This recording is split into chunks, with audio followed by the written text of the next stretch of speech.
Hello everyone, welcome back to Amigos IAS Current Affairs Explanation. This is Adnan. In today's segment, we'll be discussing One Nation, One Student ID, which is also named as APAR.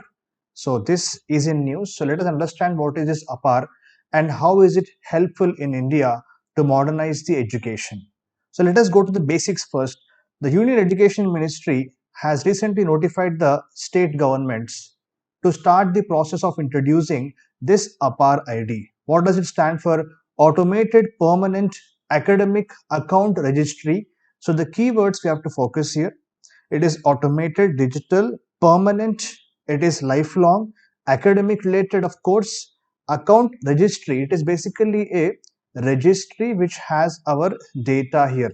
Just like we have our Aadhaar card of 12 numbers. Okay. So the ministry in its letter has told all the states that obtain the consent of the parents of all schools, because it starts from the childhood itself till the higher education. Please focus on the keywords under the respective jurisdiction to initiate this enrollment process. And after this, union government has told the states also has informed all the schools that you can start the process of initiating students to get this APAR ID, which is One Nation, One Student ID. We'll learn in detail about this. What is the purpose of this particular ID here? Okay, already we saw the full form here. It is okay, Automated Permanent Academic Account Registry, and it is a special ID system for all the students of India, starting from their childhood itself till higher education.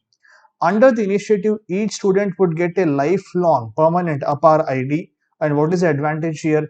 It makes easy for the students, schools, colleges, governments, okay, to track the progress, academic progress from pre-primary to higher education. Entire thing is digitalized.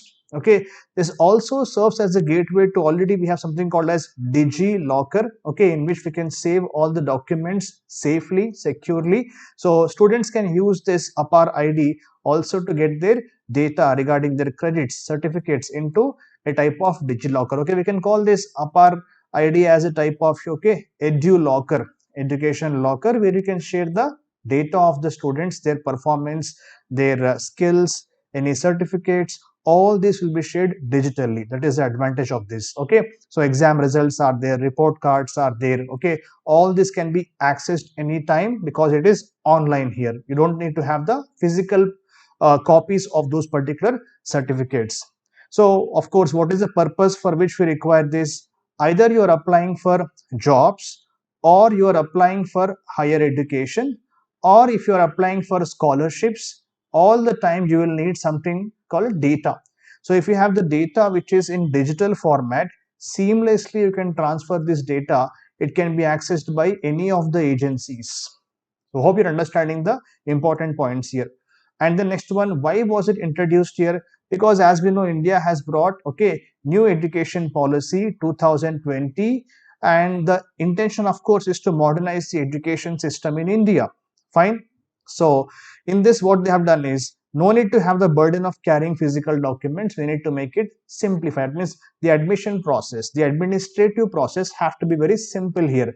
The vision is to create a positive change, allowing state governments to track the literacy rates, dropout rates, and other things. It means if you have this particular digital data, the governments will also be able to track their education policies. Are they working properly or not?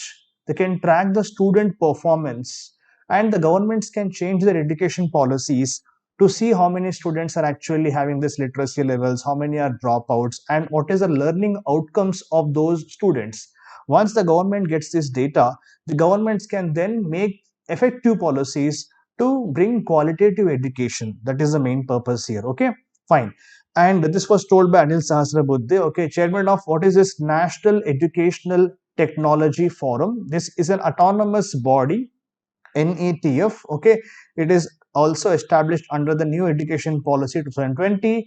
For what purpose it is here? As you can see, the keyword National Education Technology Forum. That means we have to always use technology for easier facilitation of this particular educational access. So we need to use all technological things to make it quite easier for us to track the learning outcomes. That is why this body was created. It's an autonomous body under the Ministry of Education, guys. Okay, So states can also enhance the performance of education, and it minimizes the instances of fraud and duplicate educational certificates by offering single trusted point of reference for the educational institutions. For example, if people will sometimes have this fraud certificates, as we see this a lot, for acquiring jobs or for higher education, people will be doing the forfeit, or they will be doing this forgery, whatnot. All these crimes people will be doing. So if you have one database, a repository which stores your information easily accessed by one click, so what happens, everybody will be able to verify your academic credentials, and this will remove any kind of fraud. Fine. Only certifying bodies, means first parties like any college or university, only they can issue certificates, as we know, and they will be depositing credits also into the system, because now we have automated credit system. So if you are able to access the credits also online, so every, any university, any college also can access what kind of credits you have. For example, you're transferred from one place to other place, Tamil Nadu to Maharashtra or Telangana, AP, and you need to transfer your credits also. This is possible as per the NEP, and these credits also can be accessed by the what, first party sources, because first party here means the place where you are having your education, any university or college, they will be depositing credit. Fine. And seamless transfer of credits also will happen. Okay, that means simplification of process of admissions transfers is going to happen with the help of these digitalization. Okay, and how does the government envision this to work? Every student individual will have one unique APAR ID, like we have our Aadhaar ID also. It will be linked to, see here, academic bank credit. Okay, ABC is what, it's a bank of credits, means how many credits you have earned per semester or per year in a college or university. That data will be there. Okay, it's a storehouse that contains credits earned by the students throughout their learning journey. With the APAR ID, what happens now? APAR will be linked with your ABC. Okay, so that means by having your one single ID, I will be able to access your credits also. So where they come from, formal education or informal, doesn't matter. From every source, we can be able to deposit these credits and access the information towards these credits also. For example, when a student completes a course or achieves something, it can be digitally certified and securely stored in her account by authorized institution. For example, if you have got some good rank in some Olympiad, immediately what happens? They will be depositing this information online in your ABC, and ABC is linked with your APAR ID. So if you have your one unique ID of APAR, and by the help of one click, I will be able to get your entire credit system also, including not only your certificates but also your other skill courses, co-curricular activities, extracurricular activities, any awards you have won like Olympiad rank is there. All this will be accessible in one single ID. Now, with the help of this, what happens is even other institutions will also be able to see your performance, and you can also transfer between the universities. If your parents or guardians get transferred from one place to other place, also you have to again frequently change your schools or colleges or universities. Then also seamless transfer will happen. So this is what we talk about the modernization of education system in India. Fine. So that is what is there. Okay, no need to provide physical documents as certificates. Fine. So what do students have to do to get this APAR ID? They have to share their basic information, of course. What is that? Name, age, date of birth, gender, and a photograph, of course. And this can be verified or authenticated by using Aadhaar number. Students have to sign a consent form. For example, if they are majors above 18 years, they can themselves sign the consent form. If the student is minor, because this is coming from childhood also, right? So if the student is minor, then parents have to sign the consent form. Why? Because APAR ID is generally voluntary in nature, it is not mandatory. So consent of parents, or if student is major, student themselves can sign the consent form to share their data and to give their Aadhaar also. Aadhaar will be used not to share the data, of course. Aadhaar will be used to authenticate your information to get this ID. Fine. For a minors, parents have to sign. Okay. Registration for creating APAR ID is voluntary and not mandatory. Students can opt out of this also. Facility is there to opt out of this also and withdraw the consent as well. So what are the concerns at the end of this?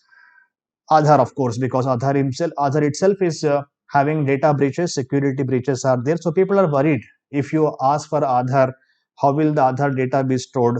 Will it be used only for primary processing, or secondary processing of data also is done with the help of Aadhaar? These concerns are still there among the people. International students, of course, they have the option to give their passport, okay, for the verification of credentials, and some students in higher education can also give PAN card. But Aadhaar also has been asked as a requirement, only to authenticate but not to share the Aadhaar number permanently. Hope you're getting the point. If not, please post in the comment box, I'll be happy to clarify. Government will not share this data of your APAR ID with anyone. Of course, with some government agencies they have to share, sometimes to access jobs, scholarships, you have to sometimes share your data. So in that case only, government will use minimal transfer of your data between the government agencies. And again, if you want, you can withdraw your consent anytime also. But already if your data has been processed, that is done, you cannot get it back. But if your data is not processed and you can withdraw the consent, then any kind of further processing of data, processing it means using of your data for other purposes, that will be stopped.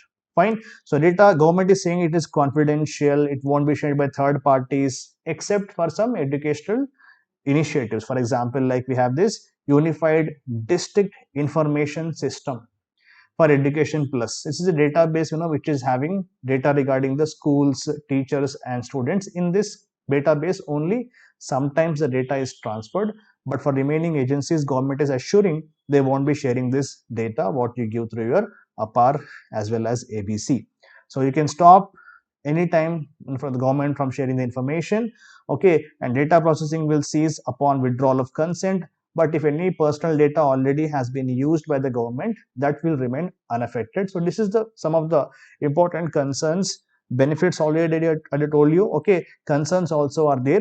And it is voluntary, it's a part of NEP 2020, and you can withdraw your consent.